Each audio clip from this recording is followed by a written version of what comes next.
کہ اگر زلزلہ آ گیا ہے، مصیبتیں آ گئی ہیں، اب اس سے بچنے کا کیا طریقہ ہوگا؟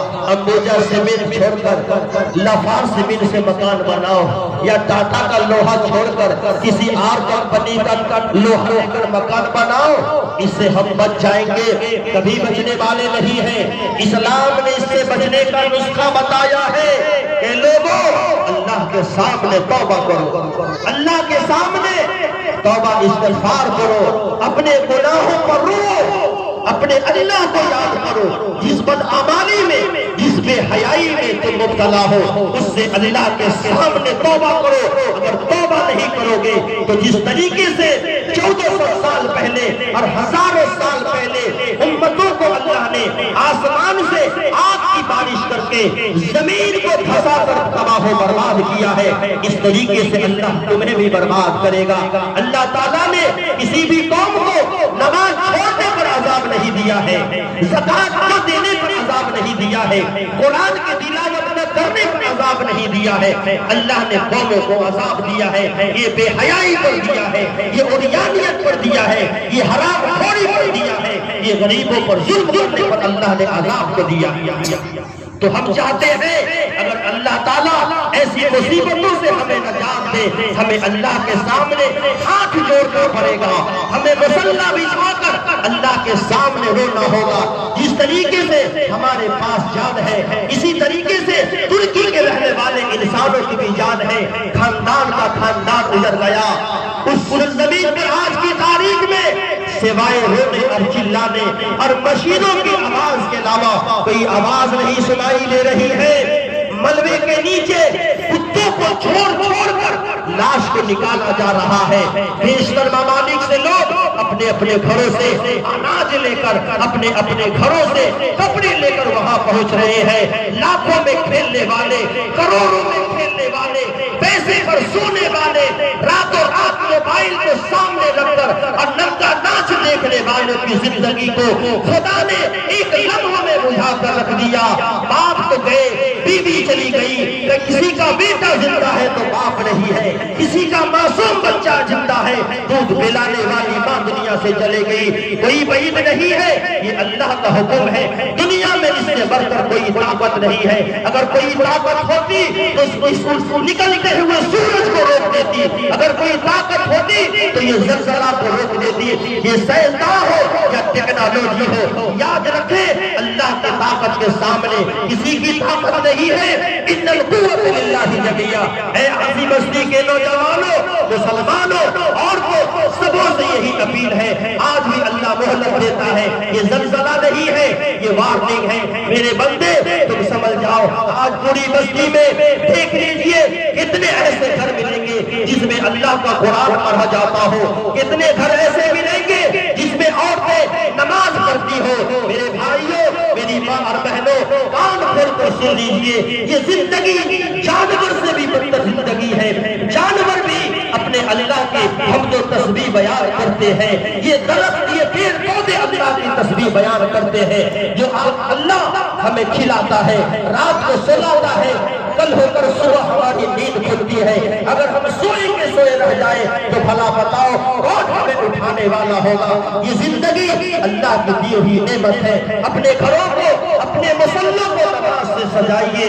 گھروں کے اندر جو موبائل کی شکل میں ننگا ناچ ہو رہا ہے، چھوٹے چھوٹے بچے، کوئی ایسا گھر نہیں ملے گا 12 بجے کے بعد جس گھر کی کھڑکیوں سے آواز قسم کے گانے کی آواز نہ آ رہی ہو۔ یہی گانا، یہی فسانہ، یہی بے حیائی تو ہمارے گھروں سے امن و چین اور سکون کو لوٹ لیا ہے۔ قرآن کہتا ہے من اعرض ذکری فإن له معیشة ضنکا۔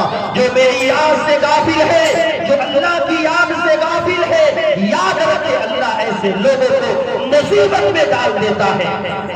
اور قرآن نے فرمایا یہ بندہ کل قیامت کے دن اللہ کا ارشاد ہے وَنَحْشُرُهُ يَوْمَ الْقِيَامَةِ أَعْمَىٰ۔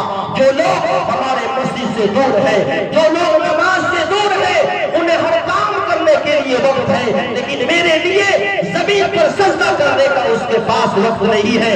یہ عورتیں بھی کان کھول کر سن لے، نوجوان مرد بھی کان کھول کر سن لے، خدا کی قسم ایسے لوگوں کو اللہ تعالیٰ قیامت کے دن اندھا بنا بنا کر اٹھائے گا، اس لیے اندھا بنا کر اٹھائے گا۔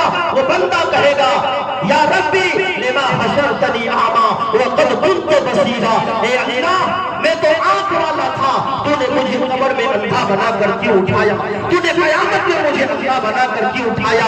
اللہ کی طرف سے جواب ملے گا، میرے بندے اذان ہوتی تھی آنکھ بند کر لیتا تھا، نماز کھڑی رہتی تھی، مسجد کے پاس سے گزرتا تھا، تمہیں شرم نہیں آتی تھی؟ نماز تم پڑھنے کے لیے اپنے گھر میں دن میں 24 بار قدم رکھتے تھے، اپنے دکان میں دن میں 50 بار قدم رکھتے تھے، لیکن تم نے کبھی سوچا یہ قدم تمہارا اٹھ رہا ہے اللہ کے حکم سے؟ اگر اللہ چاہے اس قدم کو توڑ دے، رگڑا کر کے تمہیں گھر میں بیٹھا دے، لیکن تمہیں اس قدم کو اپنے دکان میں استعمال کرنے کے لیے، اپنے کام کاج کے لیے، کھیت دیکھنے کے لیے تمہیں ہے، لیکن ہمارے گھر میں تم قدم اٹھا کر چل آؤ گے، تمہیں شیطان کرتا ہے ہم تمہیں قیامت کے دن اندھا بنا کر اٹھائیں گے۔ اس لیے میرے بھائیوں حالات بدتر سے بدتر ہوتے جا رہے ہیں، اب قیامت کا انتظار نہیں ہے، قیامت صغریٰ میں ہم زندگی گزار رہے ہیں، یہ فتنے کا زمانہ ہے۔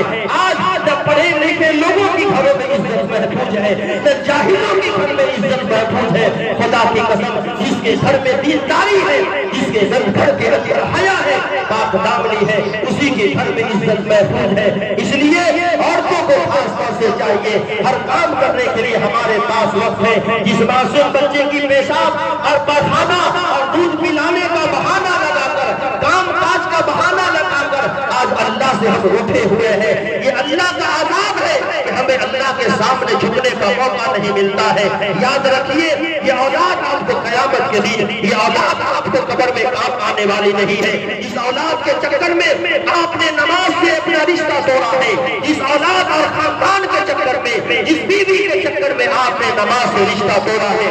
خدا کی قسم یہ کام آنے والے نہیں ہے، یہ آپ کے لیے کہیں جہنم میں لے جانے کا سبب نہ بن جائے۔ اس لیے میرے بھائیوں اور خاص طور سے نوجوان لڑکیوں سے گزارش ہے، تمہارے سر کے اوپر تمہارے ماں باپ، تمہارے خاندان کی عزت و آبرو کا تاج ہے، اس تاج کی لاج رکھو، اپنے آپ کو برائی سے بچاؤ، اپنے آپ کو حسن کا پرچار کرنے سے بچاؤ، اور ایسے لباس سے اپنے آپ کو بچاؤ جس کو انگریزوں نے تیار کیا ہے، جس کو فلمکاروں نے تیار کیا ہے۔ ماں باپ کو، اپنے بھائیوں کو ایسے لباس لانے پر مجبور مت کرو جس لباس سے بے حیائی کی بدبو آتی ہو، جس لباس سے عریانیت کی بدبو آتی ہو۔ اللہ تبارک و تعالیٰ ہم لوگوں کو کہنے سننے سے زیادہ دین کی صحیح سمجھ عطا فرمائے، اور سماج میں جو بھی بے حیائی اور بدعنوانیاں پھیلی ہوئی ہے اسے رفتہ رفتہ دور کرنے کی توفیق عطا فرمائے۔ وآخر دعوانا ان الحمد للہ رب العالمین۔